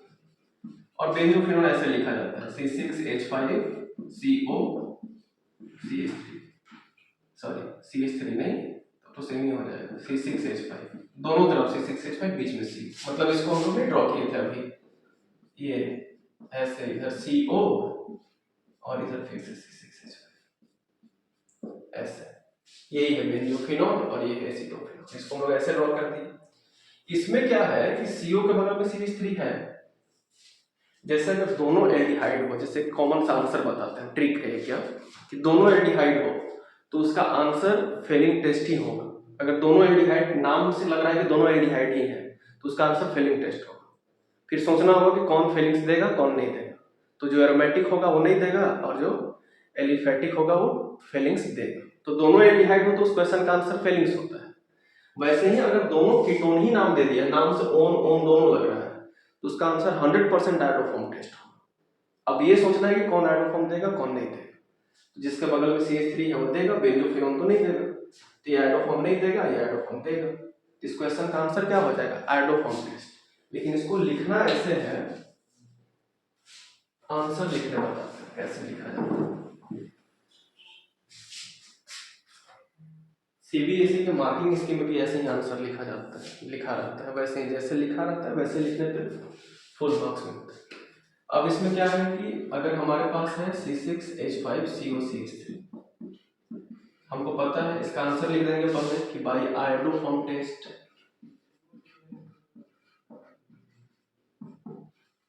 उसके बाद ये इक्वेशन लिखेंगे। यहाँ पे लिख देंगे NaOI, इसके साथ इसको हीट करेंगे, ट्रीट करेंगे, जैसे ही CH3 बन जाएगा आयोडोफॉर्म, तो यहाँ पे लिख देंगे CHI3, यहाँ पे लिख देंगे येलो PPT ऐसे। और ये वाला पोर्शन क्या बन जाएगा, C6H5COO -Na+, बन गया। उसके बाद फिर एक और कंपाउंड था, उसको भी लिखेंगे, C6H5COCH3, येलो PPT लिखना जरूरी है। इसमें सेम रिएजेंट वैसे ही लिख देंगे और यहाँ पे मेंशन कर देंगे नो PPT ऑप्टेन, कोई PPT ऑप्टेन नहीं हुआ। तो जिसमें ऑप्टेन हुआ वो क्या था, एसिटोफिनोन था, और जिसमें ऑप्टेन ये C6H5 होगा यहाँ पर, जिसमें ऑप्टेन नहीं हुआ वो बेंजोफिनोन था। तो ऐसे डिस्टिंग्विश हम लोग कर सकते हैं। और एक एल्डिहाइड हो एक कीटोन हो तब तो डिस्टिंग्विश करना बहुत आसान है। अच्छा एक क्वेश्चन है, इसका क्या आंसर हो सकता है, जैसे कि ये क्वेश्चन है CH3COCH3 और ऐसे CH3COCH2COCH3, सॉरी CH, एक कीटोन है एक एल्डिहाइड है, तो इसका क्या आंसर हो सकता है। इसका दो आंसर हो सकता है। कैसे डिस्टिंग्विश करेंगे, ये क्या है कीटोन है, तो कीटोन तो टॉलेंस नहीं देगा लेकिन एल्डिहाइड टॉलेंस देगा। इसका आंसर हो जाएगा टॉलेंस टेस्ट। तो ये नहीं देगा, इसमें सिल्वर का PPT नहीं बनेगा, जैसे बताया था पहले अभी, इसमें सिल्वर का PPT बनेगा। तो ये टॉलेंस के लिए ये नहीं देगा, टॉलेंस ये देगा। उसके बाद अगर कोई दूसरा आंसर, इसको कोई दूसरे तरीके से सोच लिया था, इसमें तो CO के बगल में CH3 दिख रहा है, हाइड्रोफॉर्म देगा, इसमें CO के बगल में CH3 नहीं दिख रहा है तो हाइड्रोफॉर्म नहीं देगा, तो ये हाइड्रोफॉर्म नहीं देगा, लेकिन ये हाइड्रोफॉर्म देगा। इसका आंसर को ये नहीं लिख के ये भी लिख सकता है, हाइड्रोफॉर्म टेस्ट। तो एक ही क्वेश्चन का दो आंसर भी हो सकता है, ऐसा कुछ भी नहीं है कि एक क्वेश्चन का एक ही आंसर हो सकता है। तो ये हाइड्रोफॉर्म भी लिख सकता है। तो हाइड्रोफॉर्म में ये बताना पड़ेगा कि this molecule acetone will give iodoform test and propanol will not give the iodoform test and hence will not form the PPT of iodoform. ये हुआ, तो ये हुआ हाइड्रोफॉर्म रिएक्शन का एप्लीकेशन। अब हम लोग बात कर रहे थे यहाँ पे हैलोफॉर्म रिएक्शन का, ये वर्ड तो छूट गया। हैलोफॉर्म रिएक्शन क्या था? तो जैसे हम किसी एल्डिहाइड का एक कीटोन का भी देख रहे थे, जैसे CH3COCH3, जैसे ब्यूटेनोन है, इस कंपाउंड का नाम क्या है? ब्यूटेनोन है। तो इस ब्यूटेनोन को अगर हम किसी भी NaOI के साथ या NaOI के साथ यहाँ पे NaOX लिख देते हैं, जैसे कि हम यहाँ पे करने का मतलब मेरा ये है कि NaOI यूज कर दिए, तो जब हम NaOI यूज कर दिए तो क्या प्रोडक्ट बन जाता? CH3 क्या बन रहा था अभी? CHI3, येलो PPT बन रहा था, येलो PPT। तो प्रोडक्ट क्या बन रहा था साथ में? CH3 CH2 COO -Na+, sodium salt of acid बन रहा था साथ में PPT। तो ये हैलोफॉर्म ही रिएक्शन हो। अगर हम यहाँ पे जैसे कोई यूज कर देता Br, इसको क्या बोलते हैं? इसको बोलते हैं सोडियम हाइपोब्रोमाइड, बोलते हैं ITE ब्रोमाइड। तो यहाँ पे CHI3 के जगह पे क्या बनता? CHBr3 बनता, बट ये येलो PPT नहीं होता, तो इसका टेस्ट में यूज नहीं होता। ब्रोमोफॉर्म ये रिएक्शन को क्या बोलते हैं? आयोडोफॉर्म था, आयोडीन लिए थे तो आयोडोफॉर्म, ब्रोमीन लिए थे इसको क्या बोलेंगे? ब्रोमोफॉर्म। वैसे ही अगर कोई यहाँ पे Cl ले ले, ये क्या बन जाता? Cl ले लो तो यहाँ पे CHCl3 बन जाता, तो क्लोरोफॉर्म बन जाता। तो ये सब कलरलेस होता है, इसलिए हमको टेस्ट देगा भी तो पता नहीं चलेगा कि रिएक्शन हुआ नहीं हुआ। तो टेस्ट के लिए हम आयोडोफॉर्म का ही यूज करते हैं, यहाँ पे आयोडीन ही लिख के यूज करते हैं, क्योंकि उसमें कलर होता है, तो कलर से पता चल जाता है टेस्ट दिया नहीं दिया। तो अगर हम यहाँ पे कुछ भी यूज कर सकते हैं, यहाँ पे एक्स के यहाँ पे हम लोग यूज कर सकते हैं क्लोरीन, ब्रोमीन या आयोडीन। फ्लोरीन नहीं यूज कर सकते, सिर्फ तीन ही, क्लोरीन, ब्रोमीन या आयोडीन। तो इसको क्या बोलेंगे? कॉमनली इसको क्या कर सकते हैं? सोडियम हाइपो हैलाइड, हैलाइड कहेंगे। जैसे अगर क्लोरीन है तो क्लोराइड, ब्रोमीन है तो ब्रोमाइड, आयोडीन है तो आयोडाइड। तो वे मिथाइल कीटोन है। ब्यूटेनॉन कैसा कीटोन है? मिथाइल कीटोन, एक तरह का मिथाइल कीटोन है। When any methyl ketone is treated with sodium hypohalide, then it gives sodium salt of carboxylic acid, then it gives sodium salt of carboxylic acid along with the formation of haloform। यहाँ पे अगर X है तो यहाँ पे क्या बन जाएगा? CHX3 along with the formation of haloform, and this reaction is the characteristic reaction of methyl ketone and also called haloform reaction। तो ये haloform reaction हो जाएगा। जैसे यहाँ पे Cl लगा देंगे तो क्लोरोफॉर्म, Br लगा देंगे तो ब्रोमोफॉर्म, X है तो हैलोफॉर्म, I रहेगा तो हाइड्रोफॉर्म, ऐसे ही है। तो ये हैलोफॉर्म रिएक्शन है। तो हैलोफॉर्म रिएक्शन ही अगर आ जाए कि व्हाट इज हैलोफॉर्म रिएक्शन, तो सिंपली ऐसे मेंशन कर देंगे कि methyl ketone on treatment with NaOX और sodium hypohalide gives sodium salt of acid and sodium salt of carboxylic acid and haloform, and this reaction is called haloform reaction. तो ये एक reaction है, but as a test NaOI का use करते हैं, iodoform का use करते हैं। आयोडोफॉर्म बनता है तो उसका हम लोग यूज करते हैं। तो ये तो वो कीटोन का टेस्ट, फेलिंग्स देख लिए, टॉलिंग्स देख लिए। फिर एक टेस्ट और देख लेते हैं हम, इसको बोलते हैं हम लोग बाइकार्बोनेट टेस्ट। बाइकार्बोनेट टेस्ट ये किसके लिए यूज किया जाता है? ये यूज किया जाता है, इट इज, बहुत सिंपल सा टेस्ट है, it is used for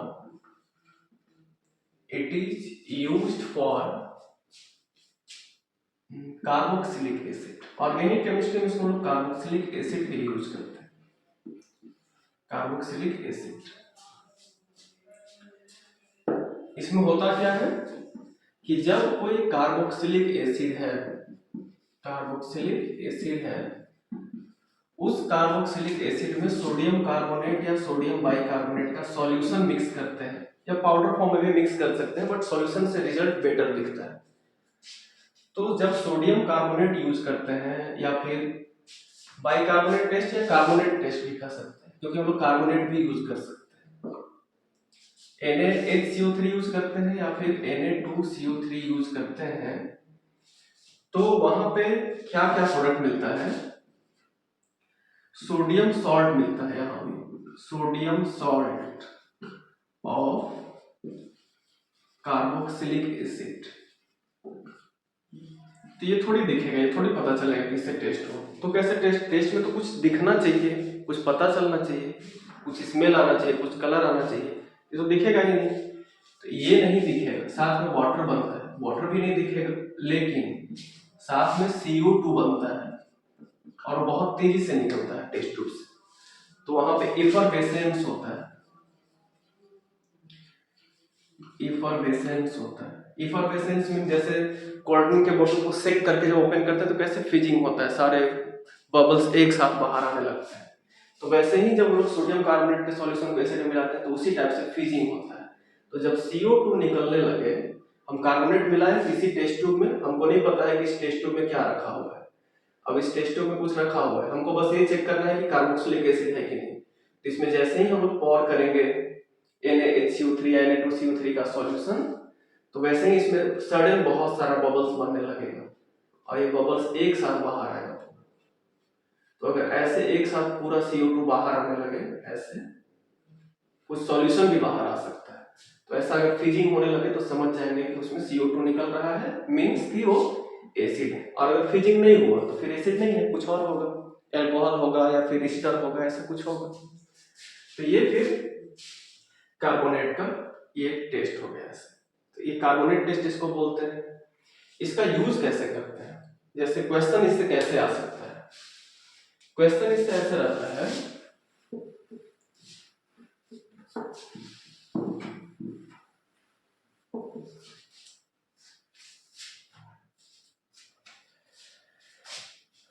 question इससे रहेगा कि जैसे ये है कि how will you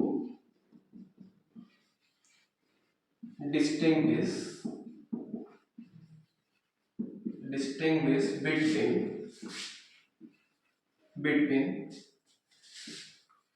benzoic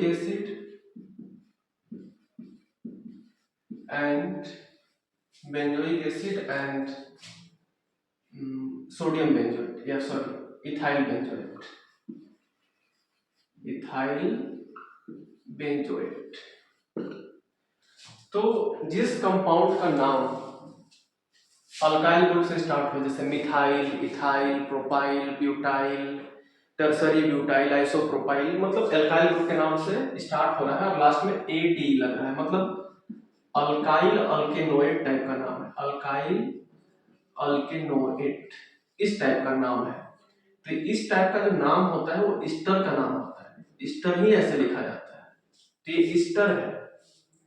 Easter मतलब कि ये RCOOR, H नहीं है इसमें, CO के बगल में H नहीं, और ये बेंजोइक एसिड है, मतलब इसमें तो H है, C6H5 COOH होता है बेंजोइक एसिड। और इथाइल बेंजोएट ऐसे लिखते हैं, इथाइल ग्रुप है ना, तो C2H5 हो गया, C2H5 यहाँ पे हुआ इस R के जगह, बेंजोएट है ना, तो बेंजोएट है तो ऐसे लिखेंगे C6H5 COO, और इथाइल है तो इस R के जगह पे इथाइल ग्रुप होगा, मतलब कि C2H5। तो ये इथाइल बेंजोएट हुआ और ये बेंजोइक एसिड हुआ। तो एक एसिड है और एक ईस्टर है, कैसे डिस्टिंग्विश करेंगे? तो एसिड कार्बोनेट टेस्ट देता है बट ईस्टर कार्बोनेट टेस्ट नहीं देता है, क्योंकि कार्बोनेट टेस्ट देने के लिए उसमें एसिडिक हाइड्रोजन होना जरूरी है, इसमें तो एसिडिक हाइड्रोजन ही नहीं है, O के बगल में कहाँ हाइड्रोजन है। तो इसका आंसर कैसे हो जाएगा? इसका आंसर जब हम लिखेंगे तो लिखेंगे by carbonate test, carbonate test या बाइकार्बोनेट टेस्ट, बाइकार्बोनेट टेस्ट। तो कार्बोनेट टेस्ट का यूज करेंगे या फिर बाइकार्बोनेट। तो हम लोग यार यूज करेंगे सोडियम कार्बोनेट या फिर सोडियम बाइकार्बोनेट। कैल्शियम कार्बोनेट का जनरली यूज नहीं होता है।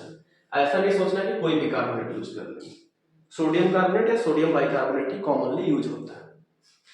तो फिर इसका आंसर और कैसे लिखेंगे, दो तरीका है, या तो वर्ड्स पे लिख देंगे कि benzoic acid will give carbonate test and it will form effervescence and ethyl benzoate will not give the carbonate taste and hence no effervescence will observe in case of ethyl benzoate। इस case में effervescence नहीं होगा, इस case में effervescence होगा, ऐसे words में लिख सकते हैं। या फिर दूसरा तरीका क्या है, दूसरा तरीका है कि इक्वेशन लिख दो C6H5COOH प्लस Na2CO3 या फिर NaHCO3 लिख देते हैं, दोनों में से कोई भी, ऐसे ही लिखेंगे, हिट नहीं करना पड़ता है इसको, सिंपली क्या बन जाता है, अभी बताया कि सोडियम सॉल्ट बन जाता है, तो सोडियम सॉल्ट कैसे, H को हटा के Na लिख देना है, बस इतना ही करना है, सॉल्ट बन गया। इस सॉल्ट का क्या नाम है, बेंजोइक एसिड का, इसका नाम है सॉल्ट का सोडियम बेंजोएट।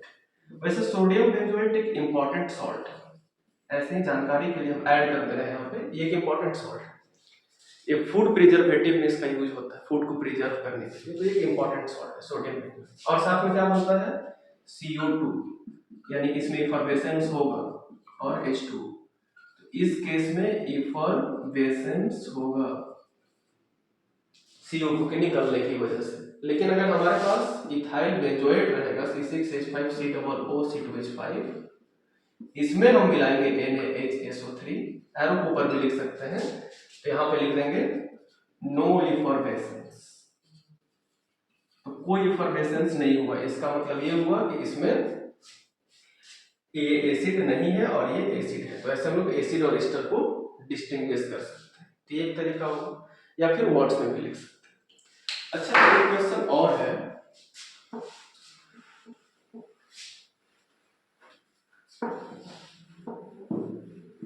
कि जैसे ये क्वेश्चन कि how will you distinguish between HCOOH and CH3COOH। एक है फॉर्मिक एसिड, फॉर्मिक एसिड, वैसे इसका आईयूपीएसी नेम क्या होगा, मिथेनोइक एसिड, रेड एंड में होता है, और ये है इथेनोइक एसिड, या कॉमनली इसको कहते हैं एसिटिक एसिड, और ये है आईयूपीएसी नेम इसका इथेनोइक एसिड। खैर नाम पे नहीं जाते अभी, अभी है कि इसको डिस्टिंग्विश कैसे करेंगे, एक टेस्ट ट्यूब में रखा हुआ, एक टेस्ट ट्यूब में रखा हुआ, कैसे पता करें कि किस में कौन है। तो एसिड तो कार्बोनेट टेस्ट देता है, जैसे एल्डिहाइड टॉलरेंस देता है, एल्डिहाइड फेलिक्स भी देता है लेकिन एलिफेटिक देता है, कीटोन जो होते हैं वो आयोडोफॉर्म देते हैं लेकिन सिर्फ मिथाइल कीटोन देते हैं। एक बार वीडियो को ठीक से देख लेने के बाद पूरा याद हो जाएगा क्या है। तो अब ये क्या है कि फॉर्मिक एसिड, ये भी एसिड है, तो कार्बोनेट टेस्ट तो ये भी देगा, कार्बोनेट टेस्ट ये भी देगा, मतलब ये हुआ कि अगर एक टेस्ट ट्यूब में रखा हुआ है मेरे पास ये फॉर्मिक एसिड और एक और टेस्ट ट्यूब है, और उस टेस्ट ट्यूब में रख दिए हैं कोई एसिटिक एसिड, तो दोनों टेस्ट ट्यूब में अगर अलग अलग चीज रखा हुआ है ऐसे ऐसे, तो कैसे पता चलेगा कि इसमें क्या रखा हुआ है। इसमें फॉर्मिक एसिड है सपोज कर, इसमें एसिटिक एसिड, तो जब इसमें हम मिलाएंगे ना Na2CO3 या NaHCO3 ऐसे मिला दिए, NaHSO3 से ज्यादा अच्छा इफरवेसेंस देखते हैं, लैब में करने के बाद पता चल जाएगा, तो यूज कर लिए इसका। तो इफरवेसेंस इसमें भी CO2 निकलने लगेगा, इसमें भी CO2 निकलने लगेगा, तब तो दोनों इफरवेसेंस हो रहा है, कैसे पता चलेगा कि इसमें कौन सा एसिड है।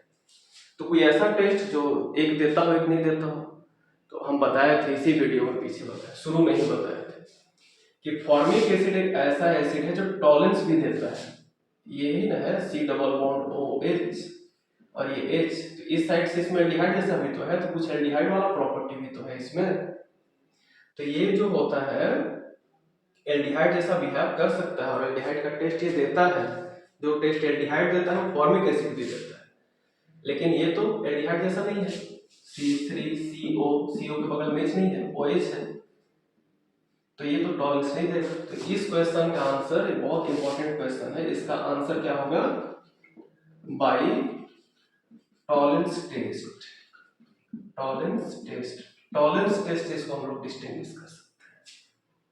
तो कैसे डिस्टिंग्विश होगा टॉलरेंस टेस्ट से, ये तो टॉलेंस रिएजेंट हम दोनों में मिलाएंगे, इसमें बबल से सब ये सब की बात छोड़ देंगे, इसमें दोनों में क्या मिलाएंगे, दोनों सॉल्यूशन रहेगा, एक में एसिटिक एसिड, तो दोनों में मिलाएंगे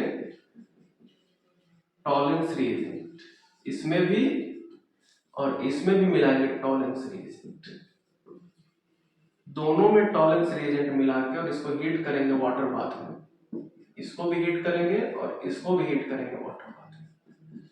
तो हीट करने के बाद क्या होगा कि जिसमें फॉर्मिक एसिड होगा HCOOH, उसमें वॉल पे सिल्वर का प्रेसिपिटेट दिखेगा, इसमें जिसमें प्रेसिपिटेट बन रहा है सिल्वर का, मतलब कि ये टॉलेंस टेस्ट इसमें देगा, इसमें कोई प्रेसिपिटेट नहीं बनेगा, टॉलेंस टेस्ट नहीं देगा। इसका आंसर हो जाएगा टॉलेंस टेस्ट। और फिर इक्वेशन या फिर वर्ड्स में ही लिख सकते हैं ज्यादा आसानी से कि formic acid will give the Tollens test, will give positive Tollens test and will form the precipitate of silver। ये जरूर लिखेंगे कि this will form the precipitate of silver with tolerance reagent, but acetic acid will not form the precipitate of silver with tolerance reagent। तो ऐसे लिख देंगे, distinguish हो जाएगा। तो ऐसे हम लोग आंसर करते हैं। तो आज हम लोग एल्डिहाइड को डिस्टिंग्विश करने, कीटोन को डिस्टिंग्विश करने, फिर आयोडोफॉर्म देख लिए, फिर बाइकार्बोनेट टेस्ट देख लिए, तो जितना भी इंपॉर्टेंट टेस्ट था वो सारा देख लिए। एमीन्स का टेस्ट जो होता है वो कार्बाइल एमीन हिंसबर्ग टेस्ट होता है, वो हम एमीन्स के वीडियो में बना चुके हैं पहले ही, वैसे बाद में उसको डिस्कस भी करेंगे। और एल्कोहल का टेस्ट लुकास टेस्ट होता है, वो भी डिस्कस कर चुके हैं पहले। तो इस तरीके से सारा टेस्ट जो होता है उस पर हम लोग क्वेश्चंस भी कर सकते हैं और सारा क्वेश्चन सॉल्व कर सकते हैं। वैसे ज्यादा क्वेश्चंस इसी वाले टॉलेंस, फेलिंग्स और आयोडोफॉर्म वाले टॉपिक से ही आते हैं और कार्बोनेट से। तो इस टेस्ट को कंप्लीट कर सकते हैं और ऐसे क्वेश्चन इसके ऊपर जितना भी प्रीवियस ईयर पेपर है वो सॉल्व कर सकते हैं। इस वीडियो में इतना ही, अगले वीडियो में फिर एक नया टॉपिक देखते हैं। Thank you.